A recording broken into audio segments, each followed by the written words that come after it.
It's chesstempo.com. Mm. Sorry, I'm going to have to switch screens. That's this one here.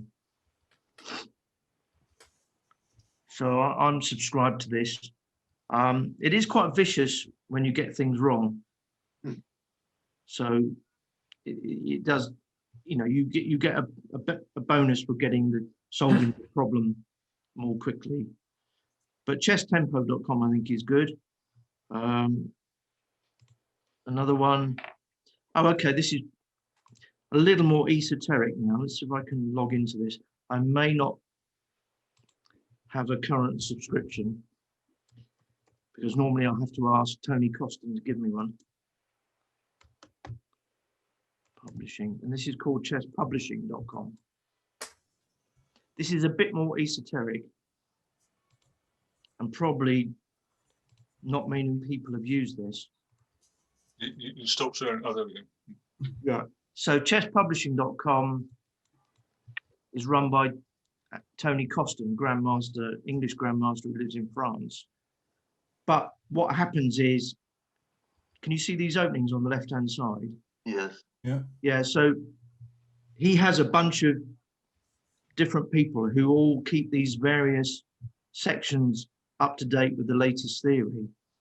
So, for example, if you like open games, then at the moment, this guy, who's obviously very reliable, has got PGN and PDFs and CBV files, which is the main format for ChessBase on all these particular openings. And this is quite advanced stuff. So they're not talking about how to, you know, the basics of the two knights. We're talking high-end opening theory. The sort of thing you would get in a specialist monograph if you know. So there's something for everyone. I do have. But it is a subscription site. Sorry, Colin. I was going to say it is a subscription site. And the more you pay, the more openings you can get access to. Yeah. But there's a lot of, you know, it starts at quite high end positions. Sorry, what were you going to say, Colin? I was just going to say I have had a subscription to this, and it is really good. As you can see, you get more than just a dump of games. You do get you know, typically a grandmaster giving his latest survey on the state of the opening. And you know, as you say, it is very good stuff. It was recommended to me by Tom Farrand, who's a strong player, certainly stronger than me, and he says he uses it in place of buying books, basically. Yeah.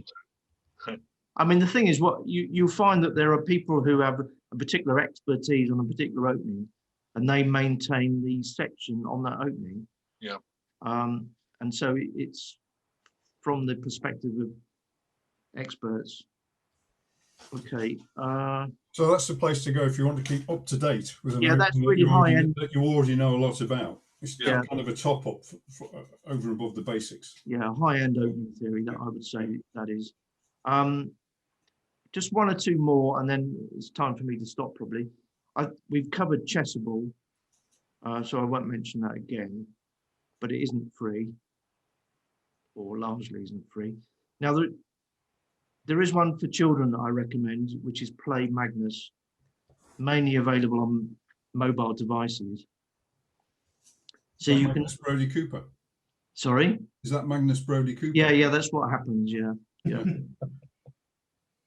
No, it's obviously you're not really playing Magnus, but they've set up engines to kind of play like you did at certain ages.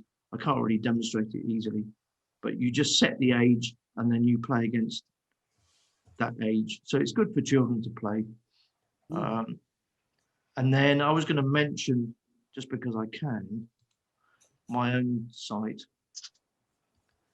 Hopefully you won't be too upset by that. If I can remember. Is it subscription only? Yeah, it's £1,000 a year. a week. It's a U500. So far, I've got no subscribers.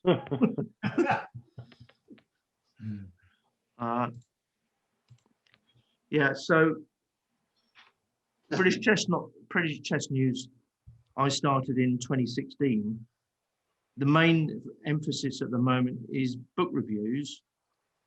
So today I published this review by Richard on this book by Andrew Soltis, and the reviews are quite thorough, as you can see.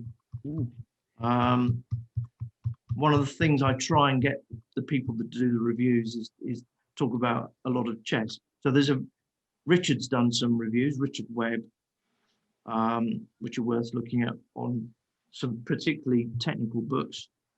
The other thing this site covers, which I'm quite pleased about, is historical articles about significant British chess players. So, for example, I'm just writing, well,